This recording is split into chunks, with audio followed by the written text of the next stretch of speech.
તો છે જ ઓલરેડી, પ્રજાને ખાલી દેવાની વાત છે, તો અડધા કજિયા તો અહીંને પતી જશે. બીજા નંબરમાં અગાઉ બધાને ખબર છે કે જરીફની હાકરથી બીતા માણસો કે જરીફની હાકર પડે ત્યાં ખૂંટો લાગે અને ખૂંટાને અડાય નહીં. આજે ક્યાં કોઈ ખૂંટો મારી દે છે?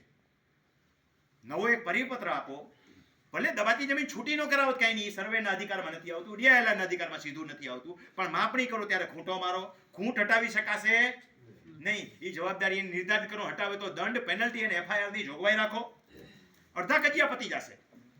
એને બીજી વાર બિચારાને જવું તો ખબર તો પડે કે મારી આટલા મીટર જગ્યા ખબર જ નથી પડતી કે કેટલા મીટર જગ્યા ક્યાં દબાય છે, કોની પાસે માંગવી, કેટલા ગુઠા થાય છે. વળી કોર્ટ કમિશનરની માંગણી કરવી, વળી સુપર ઇમ્પોઝની માંગણી કરવી, આમાંથી જ ખેડૂત નવરો થતો નથી. માપણીના પૈસા દે છે તો માપણી થવી જોઈએ.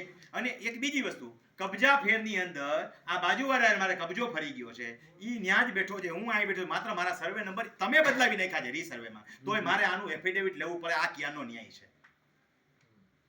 તમે કરેલી ભૂલ છે, હું ધ્યાન દોરું કે એ ધ્યાન દોરે, તો એકબીજાની સહમતિની જરૂર નથી. હા, અમારા બાપ દાદાનો મૂળભૂત કબજા ફેર હોય તો વાત જુદી છે. તમે કરેલા ગોટાળાઓ જે છે, તમે કરેલી ભૂલો છે, જે ભલે થઈ ગઈ છે ભૂલો, આ ભૂલ હું કામ થઈ નથી કહેતો, ભૂલ થઈ ગઈ છે તો ભૂલ થઈ ગઈ છે, સુધારા માટે બાજુવાળો સહમતિ આપતો જ નથી, તો હારું કોર્ટે જવું પડે, આવું કેનો ન્યાય?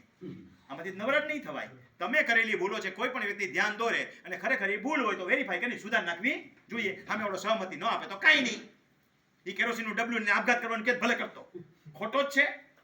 તો ખોટા માણસને કાંઈ અધિકાર રહેતો નથી. પહેલા તો એ કરતોય નથી આવું કંઈ કામ.